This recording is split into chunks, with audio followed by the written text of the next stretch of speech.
सुन लो अच्छे से, सबको एग्जाम में लिखना है और सबको अपना नाम अपना कलम से ही लिखना है। अगर कलम लाए हो तो नाम और पापा का नाम, रोल नंबर, क्लास और सब्जेक्ट, कौन सा सब्जेक्ट का एग्जाम दे रहे हो वो सब तुमको लिखना है। और उसके बगल में नीचे जो सिग्नेचर ऑफ द इन्विजिलेटर है, सर का साइन होता है। सर आप जब साइन प्रत्येक बच्चा का कॉपी में साइन कीजिएगा और देखिएगा कोई बच्चा नाम नहीं लिखा है तो फिर आप उसको कॉपी चेक नहीं कर पाइएगा। बच्चा का नाम अगर वो नहीं भी लिख पाया है तो आप भी लिख दीजिएगा, लेकिन लिखना है बच्चा का नाम, ठीक है। और तुम लोगों को देख लो, बार बार यहाँ बोला गया है कि तुम लोग जो कॉपी में लिखते हो ना, तो ऐसे क्वेश्चन का क का 1 2 या यहाँ बाजू में क्वेश्चन लिखोगे और आंसर इधर से शुरू करोगे। समझ में आया? और सब बच्चा घर में जाकर के, जब तुम्हें टाइम मिलता है तो घर में जाकर के कल जैसे जो चीज का एग्जाम है, कल जो पेपर का एग्जाम है उसकी तैयारी अभी घर में जाके करोगे। समझ में आया ना कि कल कौन सा एग्जाम है? स्वयं लिख रहे हो तुम? हाँ, दिखाओ हमको।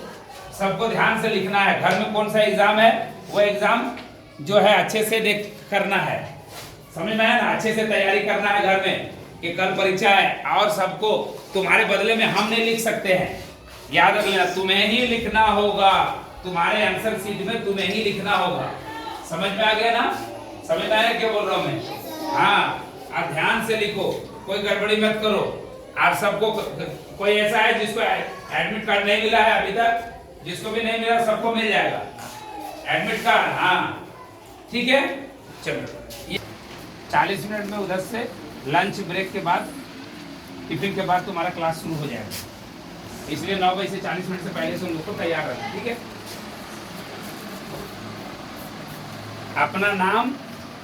अपना नाम और जो भी फादर नाम जो कुछ लिख रहे हो वो सब कलम से होना चाहिए। बाकी चीज जो है आप पेंसिल से लिख सकते हैं, ठीक है।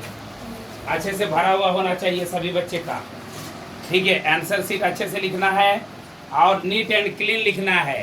कॉपी बचाने के फेरा में नहीं रहना है। तुम्हें जरूरत होगा कॉपी तुम्हें मिलेगी, सीट रखा हुआ है, सीट देंगे हम। समझ में आ गया ना? लेकिन ऐसा ठूस ठूस के नहीं लिखना है जिससे तुम्हारे देखने में खराब लगेगा। ओवर राइटिंग नहीं करना है, नीट एंड क्लीन लिखना सीखना है, ठीक है। और जो है, जो सब्जेक्ट का कल है एग्जाम, जैसे आज कल परसों जो भी रहेगा, तुम लोग को जिसका जो एग्जाम है उसकी तैयारी करके आना है घर से। और आज अभी जैसे हिंदी का हुआ मान लो किसी का, अभी इसके बाद इंग्लिश का है ना, उस हिसाब से पढ़ के आना है, ठीक है। अब पढ़ना भी है और नीट एंड क्लीन लिखना है, स्टेपल करवा लीजिएगा सब। और टीचर से साइन, जिस कॉपी में साइन नहीं रहेगा वो एक्सेप्ट नहीं किया जाएगा, वो टीचर का साइन रहना चाहिए। आंसर शीट में इन्विजिलेटर का साइन रहेगा, है ना। स्टेपल कर दो, पिन ला करके, अगर कोई दिक्कत हो तो स्टेपल कर दो। क्वेश्चन एंड आंसर दोनों, आंसर शीट क्वेश्चन शीट दोनों स्टेपल कर देना। बाद में भी कर सकते हो लेकिन कर देना, मतलब पहले आंसर शीट से स्टेपल करो, ठीक है। बाद में उससे ले लेना, जैसे करना दिक्कत होगा इससे लिखने में ना, तो वो भी देखना पड़ेगा ना, जैसे ये लिख रही तो दिक्कत होगा, उसको भी देख लेना, ठीक है। साइन होना चाहिए, टीचर का साइन होना चाहिए वहाँ पे, आंसर शीट वाला में साइन होना चाहिए, याद रख लेना। और नाम जो लिखते हो वो पेंसिल से नहीं बल्कि कलम से लिखना है। स्टैंडर्ड 1 से शुरू कर देना है वो चीज। नाम लिखोगे जो भी है वो नाम कलम से लिखना है, पेंसिल से नहीं। सिग्नेचर दुनिया में कहीं पे भी करते हो तुम लोग, जिंदगी में कहीं पे भी, तो सिग्नेचर कभी भी पेंसिल से नहीं होता है। सिग्नेचर किस में होगा? कलम से, समझे ना, बॉल पेन से। बॉल पेन से साइन करना है, ठीक है।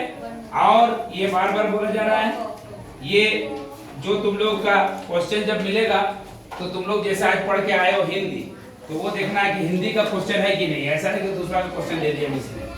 समझ में आ गया?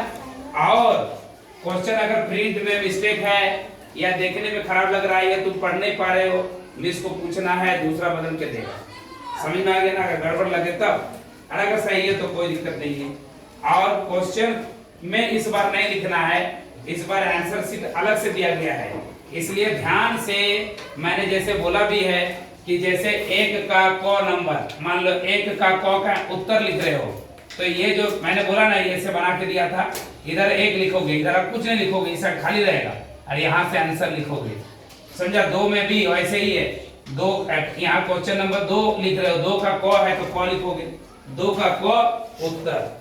अच्छे से समझो, ठीक है ना। क्वेश्चन को वहां लिखना जरूरी नहीं है, जैसे ये एक का क है या क का एक, जो भी लिखे हो तुम, यहाँ क्वेश्चन लिखना जरूरी नहीं है, आंसर लिखना जरूरी है। क्वेश्चन तो हम लोग के पास है ही, समझे ना बात। और जब लेना है पूजा तो स्टेपल कर देना वो आंसर शीट को, और आंसर शीट सब स्टेपल कर देना, ठीक है ना। और क्वेश्चन जो है वो जो है ले लेना। अगर कोई बच्चा ले जाना चाहता है तो दिक्कत नहीं है, क्वेश्चन भी दे सकते हो, है ना। हमको कोई ज्यादा प्रॉब्लम उसमें नहीं है, लेकिन हम बोल रहे हैं क्या कि स्टेपल कर लो, करवा लो पूरा ही, ज्यादा बेहतर है। ऐसे करके अपना करवा लेना, है ना, अपना आंसर